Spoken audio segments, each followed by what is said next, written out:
Welcome to Review Time with Tim. Today I am testing out Paqui, haunted ghost pepper. Paqui. Found this in the grocery store. It says it's freaking hot. Freaking hot. 100% real ingredients here. And I am going to dive into this today. So we shall see what the score will be. First up, I would like to send a shout out to a fan who messaged me, and they make spicy sauces. So shout out to Michael, who sent me a photo. Was going to send me the actual thing, but with COVID-19 and things like that, I am currently not accepting things to review. But I did get a picture of his home-brewed sauce. And let me tell you, this lava orange looks amazing. And it also says it has garlic in it, which I love garlic. So unfortunately, I cannot review it, but I can give you a shout-out. So Michael, here's to your garlic, homemade, fiery-looking lava sauce. Now, let's get into today's review, which kind of goes along with the photo of the fiery sauce. Okay, so looking at this right off the bat, found this in the grocery store. Paqui, haunted ghost pepper, real peppers, real heat, says on it. Says on the back it's frickin' hot. 100% real ingredients. Warning, it's frickin' hot. We're bringing the heat, and it hurts so good. Oh, it hurts so good. Do you dare? I do dare. I will give it a shot. First off, my take on things like this, when you start finding them in the grocery stores, they are now mass-produced. So what might have been a fun trend that was produced on a very small scale for a very small amount of people now is, global, and so now they're making millions of bags versus before it might have been only hundreds of bags or bagged per demand. So I feel like some of this stuff does not bring the heat as what they used to suggest. I did do a video on a ghost pepper meat stick, which I was very nervous about, and that was not that as hot as I thought it would be. But again, mass-produced, high quantities for the masses. So we'll see. Or maybe this brand's just going to live up to its name, and they're just going to they're not going to tone it down at all. All right, let's do this.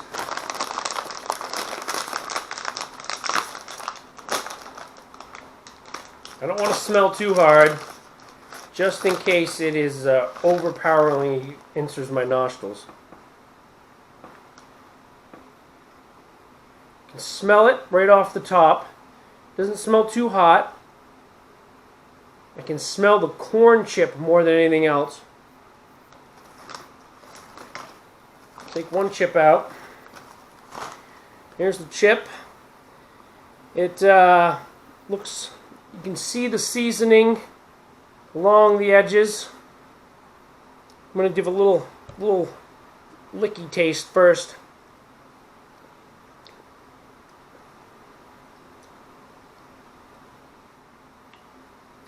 Okay.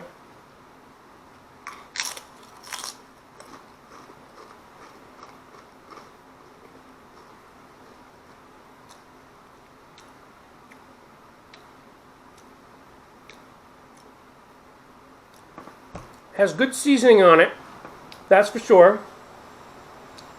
The chip, to be honest, is not overly that flavorful for a chip.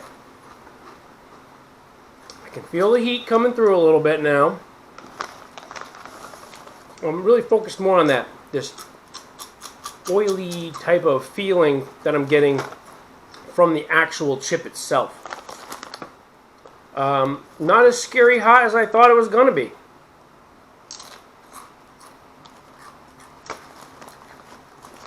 Is this hot? Mm.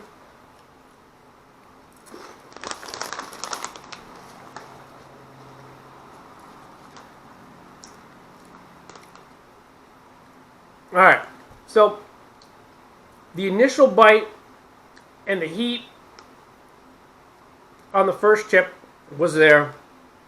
I want to say for the heat factor, it's probably a solid 7.5 on the heat, but it's not making me disgusting.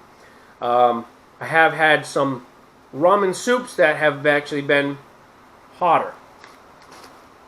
Now, as I continue to eat these, though,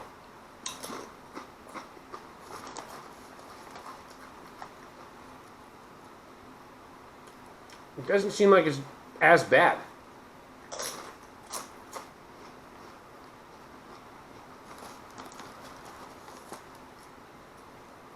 There's definitely a lot of seasoning on these. You can see the seasoning. I can feel it on my fingers. Getting stuck in the corners of my mouth. But as I continue to eat these, they're not that super hot, as this would say.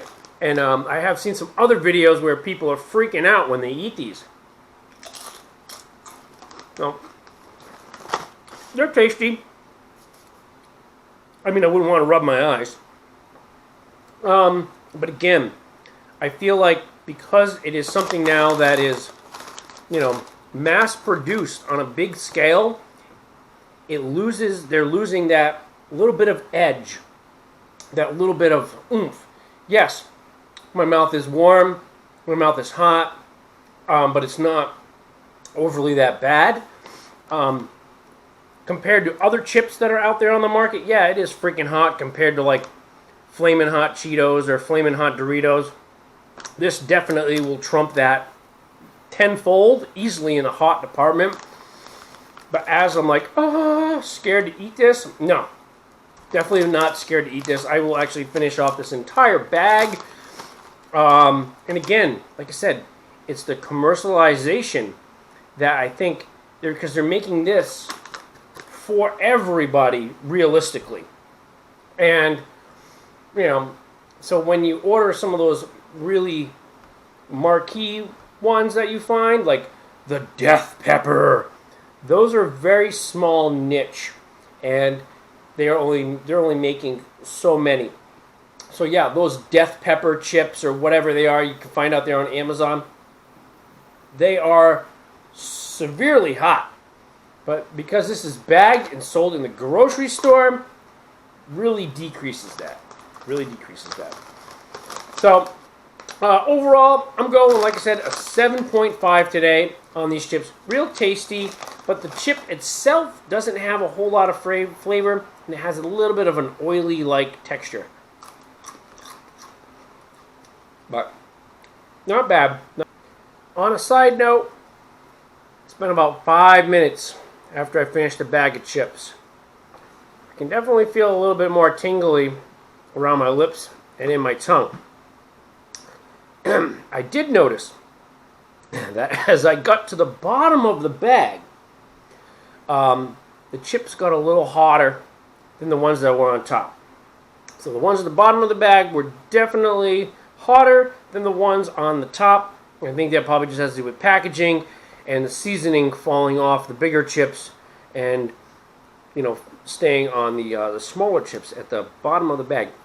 So if you are looking for an extra heat, the very bottom of the bag seems to be where all the heat is contained. But then again, still not overpowering, but it's got a little bit of a tingle going, which it should be, for something that claims to be frickin' hot. There you go.